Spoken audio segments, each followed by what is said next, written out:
And what a time of worship. Amen. Come on, give them a round of applause. Yeah. So nice. Fantastic.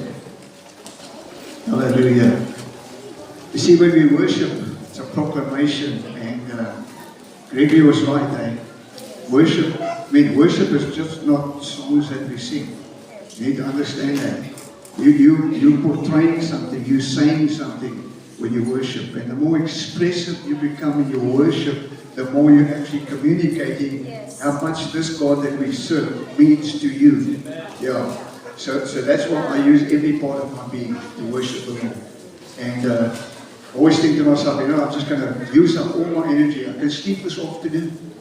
Yeah. I don't have to sleep during your service. I can sleep this afternoon. But it's good to be here this morning, and it's good to be celebrating along with you guys this morning. And this morning I want to speak about the resurrection. I think it's appropriate, don't you think? It's Resurrection Sunday. I don't think we should be speaking about the second coming of Jesus or something like that. I think it's appropriate that we talk about the resurrection. Because the resurrection is extremely important for us as believers. In fact, the resurrection is the cornerstone of our faith. It's central to what we believe. Everything rises and falls with Easter. Everything rises and falls with the resurrection. That's what we celebrate Easter. So much so that Paul addresses this issue in 1 Corinthians chapter 15, where he speaks about the resurrection. And just to give a little background, what happened was some people came into the church in Corinth and they started saying there is no resurrection. And so Paul addresses it. You can go and look at it. I'm not going to spend a lot of time on it. But 1 Corinthians 15, if you're taking notes, that's the key. You need to go and look at that. Because without the resurrection, what then? What then? If there is no resurrection, we have no hope of eternal life. Then Jesus would have just been another normal person who went to the grave. Horrifically, brutally, but he went to the grave. If there's no resurrection, my preaching, our preaching, is useless. Why are we preaching if there's no resurrection? If there's no resurrection, your faith, my faith, our faith is worthless. Means nothing. It counts for nothing. If there's no resurrection, we're still in our sins. Which means we're still lost. If there's no resurrection, believers who have died are lost forever. And you and I, we close our eyes this side of eternity, will still be lost forever. I don't know about you, but I am so thankful that Jesus came back from the dead. Man, listen, he was the greatest comeback king of all time.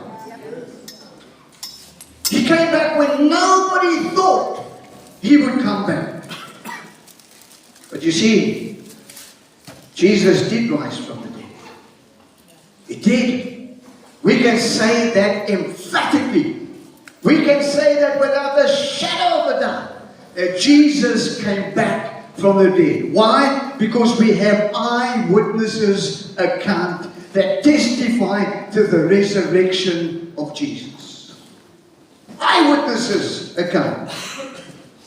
You see, when the woman went to the tomb on that first Sunday morning, they were expecting to find a body. You can't go to a tomb not expecting to find a body. They were expecting to find a body because my Bible tells me that they took spices with them. Yeah? What were they going to do? They were going to bomb Jesus again.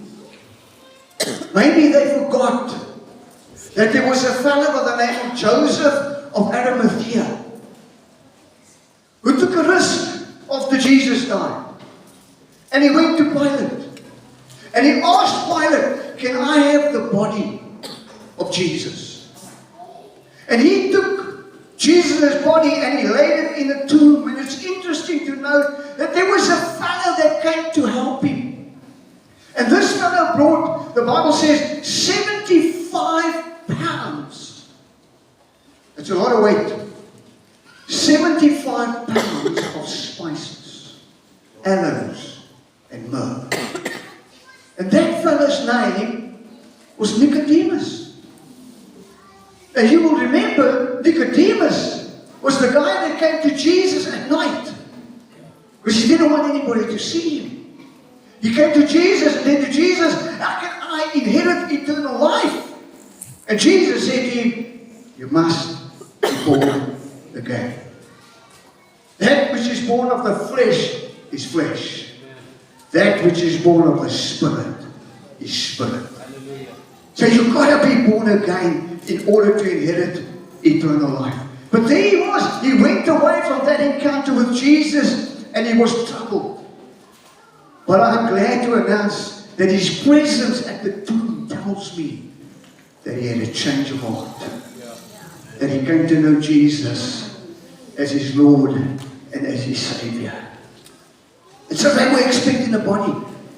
But when they got there, the angel announced, why do you look for the living among the dead?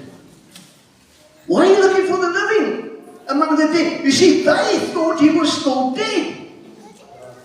But by the time they got to the tomb, he was already gone. So the angel says, why are you looking for the living among the dead? He's not here. He has risen. And the Bible tells me that they were perturbed. And they were confused because this is not what they expected. They expected to find a body. He has risen. He's not here. Matthew tells us that they were afraid. They were afraid, yet they were filled with joy. There was mixed emotions. They were coming for a body. They had something in mind. They were going to do something with his body. They were going to come and bomb it. They wanted to just see him again, maybe. I don't know. But they came to the tomb expecting the body. And Matthew says they left full of joy, but they were afraid. And they ran to go and tell the disciples. Luke says the angel had to remind them that Jesus had told them he would be delivered into the hands of sinful men, that he would be crucified, and on the third day he would be raised again.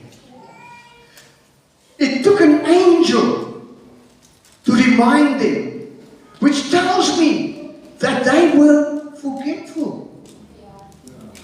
They were forgetful. And one of the reasons I think that they were forgetful is that they didn't expect this Messiah to die and come back again. They thought he was going to deliver them right there, here and now. They didn't expect this. What kind of Messiah is this? And after the angel explained to them what Jesus had told them, they remembered. And they went away and they told the disciples and they told the apostles.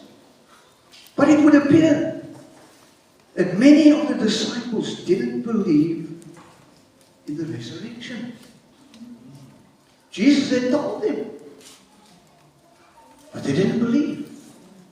They didn't believe that he was going to come back to life again. Luke chapter 24, verse 11. It says they did not believe the woman because their words seemed like nonsense. Now, let me just make it clear now. The Bible's not saying that women talk nonsense. Men don't start thinking. I know you think that, but they don't talk. There's a couple of women in this church, they don't talk nonsense, but they would know who, I won't look at them now, but they know who they are. I call them buyer pride. Because that's what they do. Buyer. But the disciples, the apostles, the leaders in the church then, they said, "Jy praat nonsense, man." That's what they were saying, literally. And they came back from the tomb and they said, "No, he's not there. And the angels told us he's alive, he's risen from the dead." And then it tells us that Peter, he must have thought there's something here. There's something that this woman was saying, I'm going to go and investigate. And so the Bible says that he started to run towards the tomb. And John was in hot pursuit after him. John was chasing him. The Bible tells me that John passed him. I don't know if he was fitter than John or he was fitter than Peter. But he managed to overtake him. And John got there first. And the Bible says he stopped outside the tomb and he looked in. And as he looked in, he saw the linen cloths laying there. But he didn't see a body. And then John came. Peter came. And Peter ran right past him. Because Peter was one of those guys. He goes where angels fear to go. Peter was there. He was this upfront kind of guy. So he just kind of went straight into the tomb. And he too saw the linen strips, but there was no body. The Bible says that Peter went away wondering. Can you imagine what he was wondering? It was our Messiah. We know he died. We saw him die. But where's his body? Where's his body? The Bible says of John, he saw and he believed. Then it says, he still did not understand. Still didn't understand what was going on. Now here's the strange thing. It would appear that the disciples and the apostles didn't believe what Jesus had told them, that he's going to come back on the third day. They didn't believe it. They doubted. All of them. But here's the strange thing. The Pharisees, the people that accused him falsely, the people who were the cause of him going to the cross. Here's the strange thing. They believed in the resurrection. The believers didn't, but they did. You say, "Pastor, how can you say that?" Well, this is why I say that. They go to Pilate. They say to Pilate, "Listen, we remember that when Jesus was alive, he said on the third day, he's coming back from the dead." Then they say to Pilate, "You've got to make sure that the tomb is secure. You've got to make sure that the tomb is sealed with a Roman seal." And Pilate says, "I can do that." He has the tomb sealed. And he has Roman guards standing at the tomb. Because the Pharisees were afraid that Jesus would keep his word. They believed in the resurrection. And they tried to stop him from coming back to life. The chief priests and the elders. These are all people that were against Jesus, that made life terrible for him. They also believed in the resurrection. They did. Because they gave the soldiers, the Bible says, a large sum of money to tell a lie. To say that the disciples came and stole the body away while they were sleeping. And they say, yeah, we can do that. We can do that. Well, if you get a large sum of money, you're also going to lie. So it would appear that most of the disciples, if not all, doubted the resurrection. But we only remember one. We only remember one who doubted. What was his name? Come on. What was his name? Yeah. And we even say Thomas the doubter. We talk like that. It's like we don't want Thomas to forget that he doubted. But he wasn't the only one. They all doubted. It's like Peter who denied Jesus 3 times. You know that we still remind him? We do. You know when we do it? We build churches. And we put a cock on the top of the steeple. Yeah? I think they got one here, I'm not sure. Yeah? Yeah? And we say, oh no, it's a weather vane. No. We're reminding Peter. Peter, you deny Jesus. How cruel can Christians be? But we forget. You see, we only remember Thomas, you know, you were the one that doubted. We only remember that. We forget that it was Thomas who said, or rather when Jesus said to them, I'm going back to Judea. And they knew if he goes back to Judea, he's going to get killed.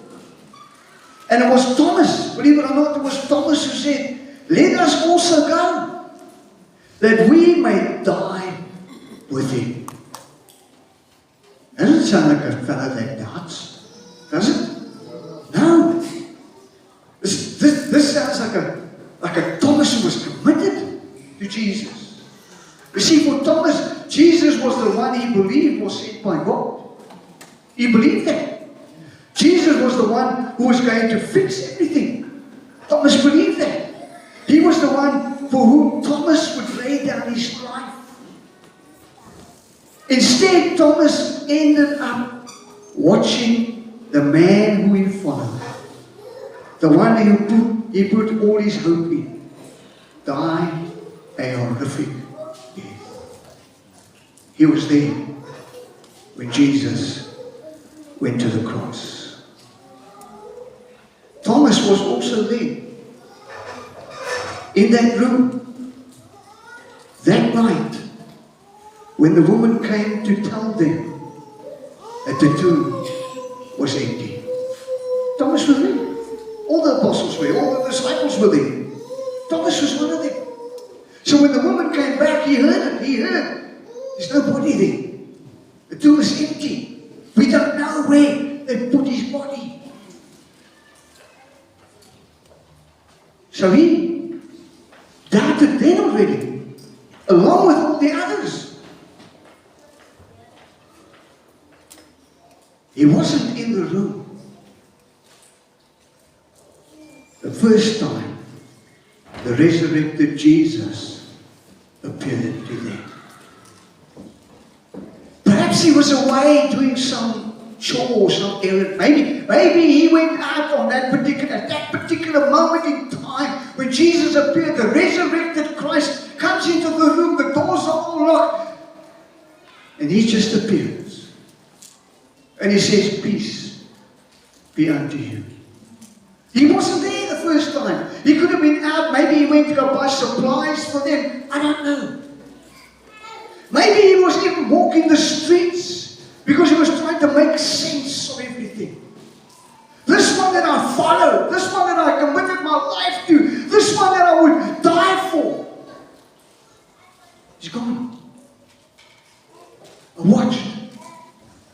as the blood ran from his broken body. I saw him slump his head. I saw them announced that he's dead. I saw all of that. And maybe Thomas was walking somewhere thinking, what is this all about? Maybe he was even sitting somewhere quietly. Because at that moment he just wanted to be on his own.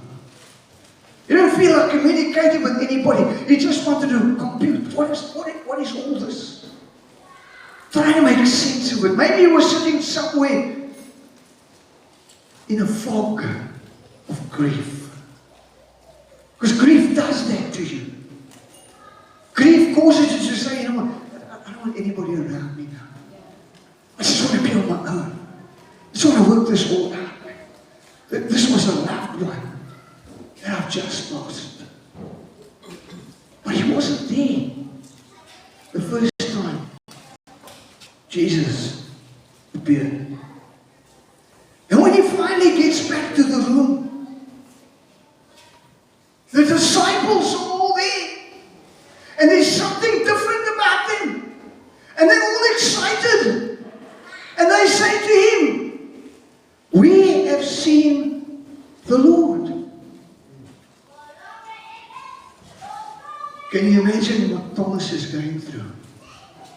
The first thing he's saying is, did I miss something here? And they all excite Thomas. We saw Jesus. And he's thinking, what are you talking about? What are you talking? I'm still trying to deal with my grief. And you tell me that you saw him? See, Thomas had already accepted that Jesus was gone. He had already accepted that Jesus was dead. And now they're telling me, you've got to reopen that wound and believe the most unbelievable thing you had ever heard. That Jesus is alive. So when they told him, he said the only honest thing he could. Unless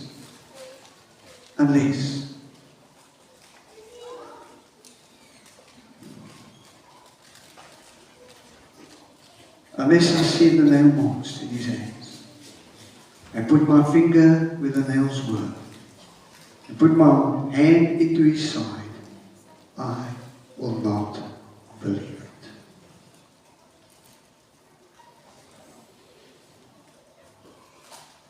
A week later, Jesus appears to them again. A week of agony for Thomas. Not for the others, but for Thomas. Because he had missed it. He wasn't there when Jesus came the first time. It's a week of agony for him. A week of wondering if maybe the disciples had lost it. Did they really see Jesus? A week of hearing them talk about how wonderful it was to see Jesus. A week of trying not to hope, because hope had already been nailed to a cross once. And all of a sudden,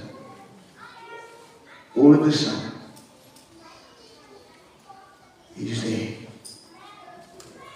in the room with them. Doors are still locked because they were fearful. Jesus appeared the second time. And this time he says, peace be with you. Then he said to Thomas, Put your finger here. See my hands. Reach out your hand and put it into my side. Stop doubting and believe. And Thomas said to him, my Lord and my God.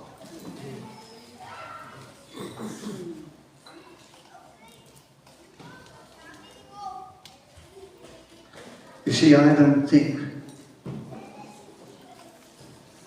that when Thomas saw Jesus, that it was necessary for him to go and put his hand in Jesus' side, or to touch the nail scars in his hand. Because I think that Jesus came back just for Thomas. Amen.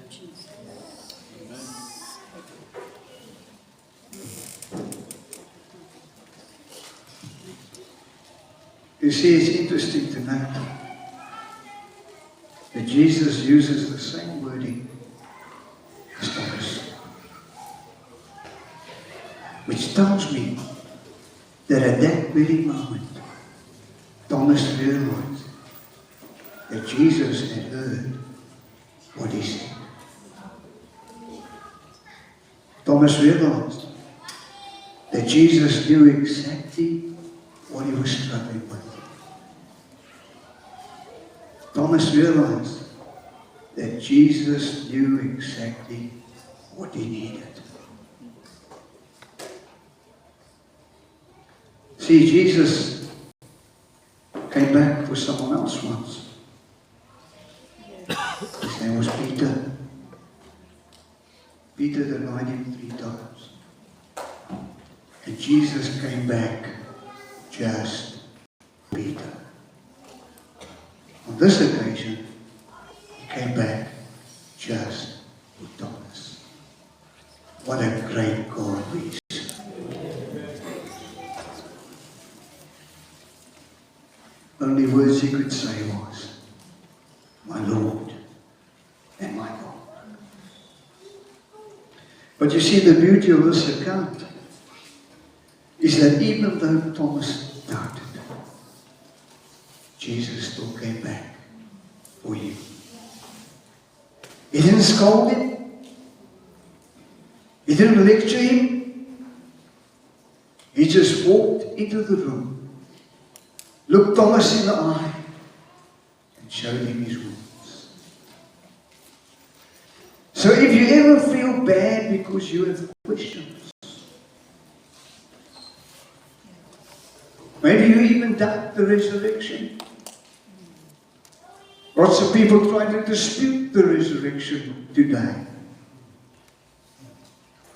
But they don't get very far because they can never produce the proof that Jesus didn't rise from the dead.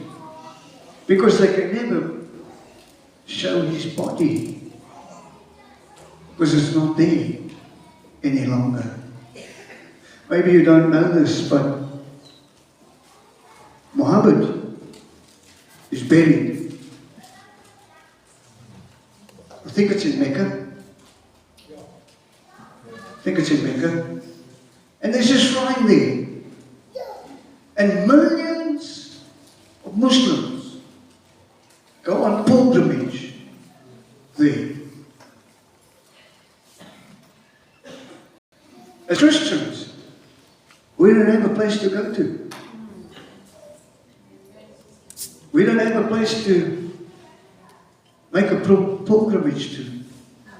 Because there's no body in the tomb. But I can say this. They might go and pay homage to Muhammad in his grave. But I'll say this. It's going to come a day. It's going to come a day. Listen to me.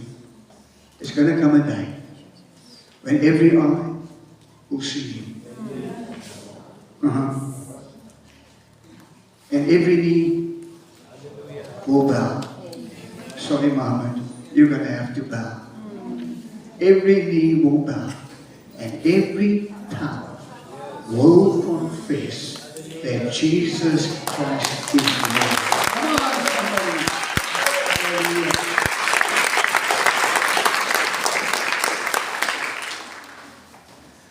This is the beauty of this portion of Scripture. The risen Jesus did not avoid the doubter. He came back for him and he said, yeah, see for yourself. See for yourself.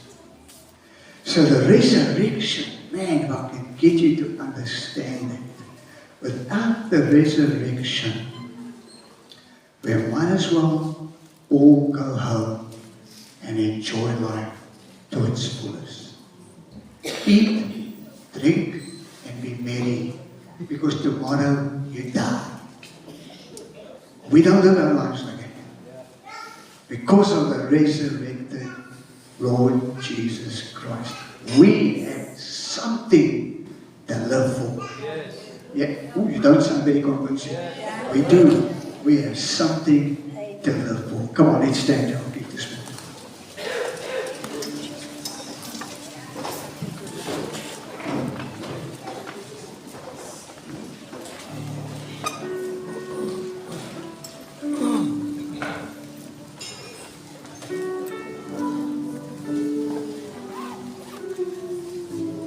Just while you're standing there this morning, I want you just to bow your heads and close your eyes with me for a moment. I don't want anybody looking around or walking around right now.